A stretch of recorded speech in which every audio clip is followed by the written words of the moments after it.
The style attribute. Up until now, we've talked a little bit about the style attribute, but we haven't really explained it. The greatest part about this attribute is that it can be applied to almost every single HTML element, and this is what it looks like. We open our element, close our element. Inside the open tag, we have our style attribute, and in here is where the value will go. Now this is a little bit different than other HTML values. With this value, we use CSS. Now we won't get too much into CSS at this time, as this is an HTML course. In the future we will touch into CSS and go a lot more in depth about how to use it and how to make the most out of it. But for now I'll give you some basics to play with and make your elements a bit more attractive. As a quick note, I'd like to show you how CSS looks like. So we have our first attribute, first value, second attribute, second value. After the first attribute we use a colon, and after every value we use a semicolon. This will make a lot more sense in just a little bit. So first, the color attribute. The color will change the color of our text. It accepts two different answers. You can use a color such as red, blue, white, black, yellow, or other basic colors. Or you can use hex. If you want a very specific shade of red, you can use, for example, A50000. So let's look at an example. We have our span tag, our style, and we set our color to red with red font in the middle. We have another span, set that style to A50000, and that should be a dark red. And this is what it shows up as. We have a red font, and we have a dark red. And this is just an example to show you that it does accept basic colors and hex. Next we have our font size. With a font size, you are able to fully control the font size of your element. From 0 pixels, which is so tiny it doesn't even display, to 200 pixels, which is so huge that the page would take hundreds of more pages to display. So let's go over another example. We have two span elements here. The first one has font size 8 pixels.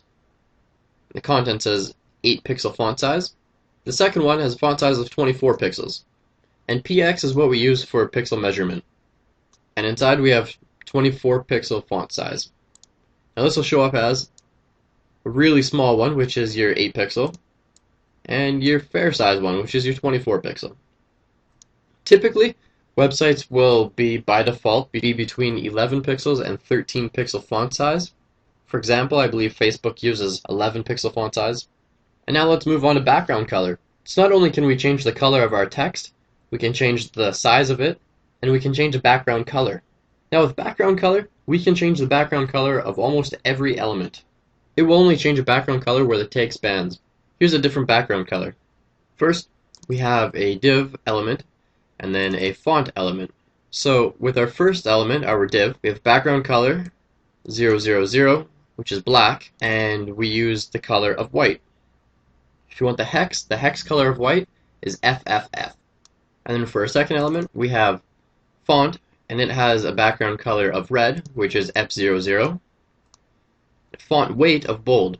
Now font weight is one we're not going to cover too much right now. A font weight can be normal, bold, bolder, or you can give it a number.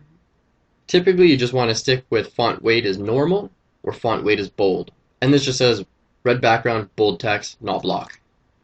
And here's what it looks like. Because our div element here is a block element, it's going to take up all the room that it's allowed to, this entire black area.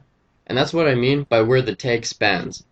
Now a font element, for example, will only span where you tell it to, around the font that you want it to, which will only change the background of where it can go. Now did you notice how we added multiple styles to our style attribute? In our top example, with a black background, we have background color, and then we use a semicolon, and we have our color, and we ended with another semicolon. It's always good practice to end with a semicolon, and that allows us to apply more than just one style. And again, I'm just going to stress that it is very important to use that semicolon after each value. Otherwise, the browser doesn't know exactly what it's looking for, and your page will not be displayed correctly. Next, we have padding. Padding and margin are very similar, but we'll cover padding first. For example, you see the display box from the background color example? This is what I mean by the display box. The div and font elements do not touch the sides, top, or bottom. In theory they should, and that's because the display box has a padding in it. The padding is the area between the border and the inside area.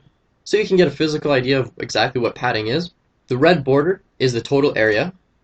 So this red border that goes all the way around.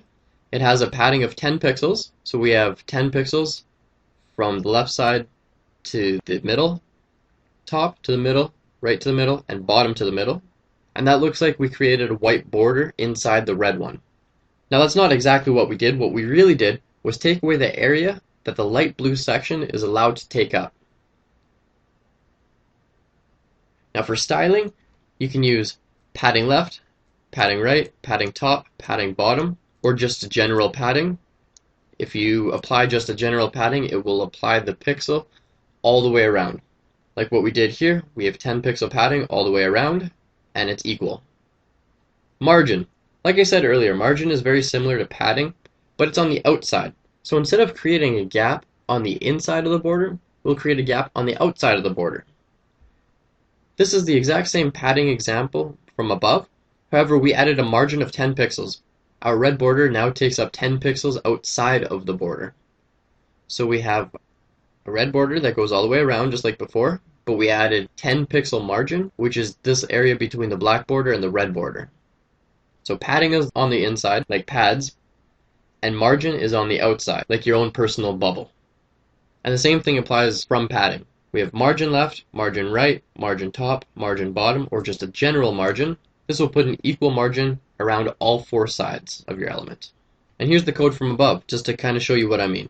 We have 10 pixel padding, 1 pixel border, and a 10 pixel margin. That's for our red one here. We have a background color of 09F. That's our light blue color that we're using. And it has no margin, no padding. For now, this is all we're going to go over.